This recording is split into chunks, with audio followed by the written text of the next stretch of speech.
what's up. Just did a mod on my Corvette.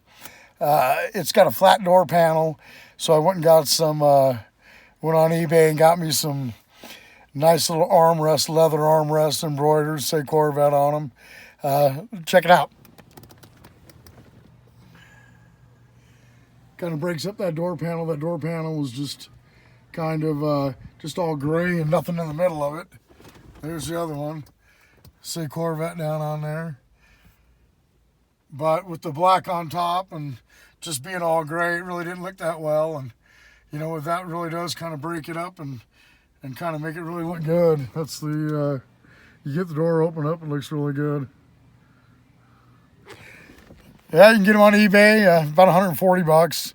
I think I got a $5 discount, so I got 135 bucks. And they had a bunch of different colors and different kinds. So, yeah, just thought I'd show you. And if you guys like the video, give it a thumbs up. If you want to subscribe.